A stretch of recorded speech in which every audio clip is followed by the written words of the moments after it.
I'm Jasmine. I'm the facilitator today of this meeting. Hi Danielle, can you tell me what happened on the day of the crime, please? Yeah, well, from what I remember, most of that day, in fact the past 4 months have all been such a blur. My husband decided that he was going to leave me after 15 years of marriage That's awful. for someone else. So since then, I haven't ate, slept, or even been thinking properly. And all I remember is waking up at 6 that morning and feeling depressed and anxious. I went downstairs and opened the fridge and noticed that I wanted to make breakfast, and I noticed that I had like no food, and the only thing that was in the fridge was some cheese and like sour milk, and there was nothing in the cupboards.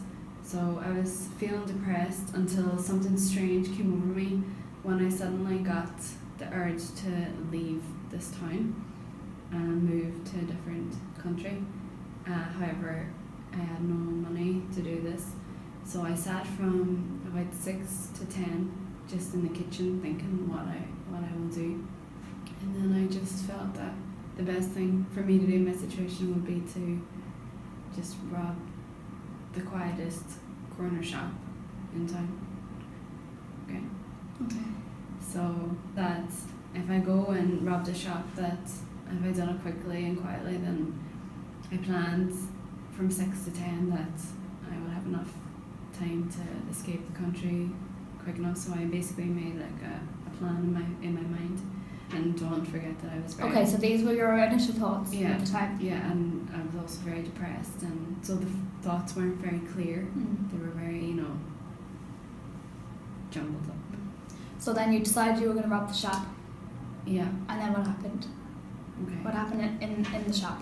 Okay, so I got dressed and left, but this was all, like I said, so much a blur.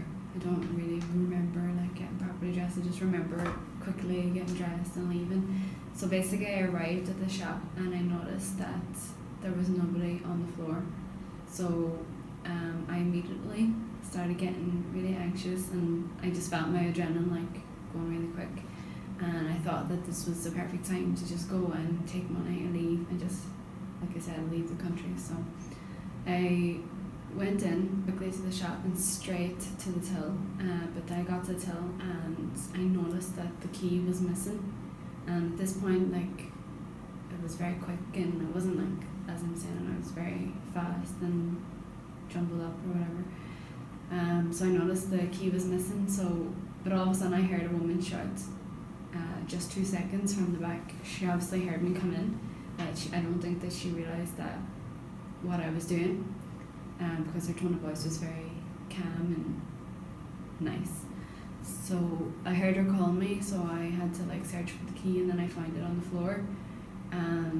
Basically I just opened the till really quick, took all the money, and just as I lifted my head, I just noticed that she was standing right in front of me.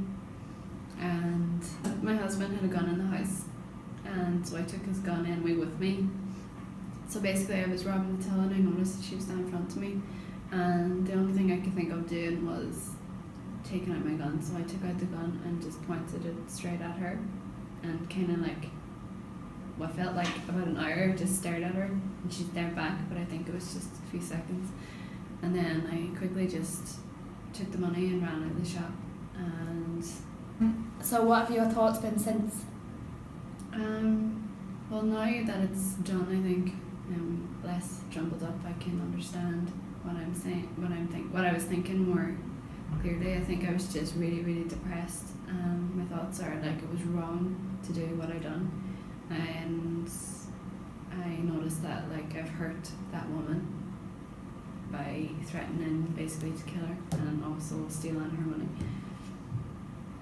So who do you think has been affected like by the crime? Well, everyone really. Me, because like obviously I had to pay for what I'd done, so I had to spend my time in prison. And also the woman, because I've got to understand that she suffered from post-traumatic stress, which I didn't know that. I did never, like, that wasn't the plan. Like, I never planned to make her feel like that. So she's obviously suffered, and so both me and her, and also her family and friends that have to now deal with her and support her and So what's been the hardest thing for you? The hardest thing for me was probably dealing with the thoughts after it happened, having the time in prison to think about what I'd done, and actually realising that I was hurting myself before I even robbed the shop with how depressed I was because of my husband leaving me, that I was, that has been the hardest, but thinking about me before it happened. So what do you think needs to happen next? Well, I think I need to talk to the woman and hopefully, well, not hopefully, because I don't think that she'll ever forgive me, but I'll apologise and explain what I was thinking or what I was going through. Maybe she might understand, but I'm not expecting her to understand, but I think I need to talk to her next and feel a tiny bit better. So what do you hope to get from speaking to her? I don't know, like, nothing really for myself because I'm the one that created the problem, but perhaps maybe just for her, closure for her. I hope to get that for her, and to let her know that I'm actually a nice woman just like she is.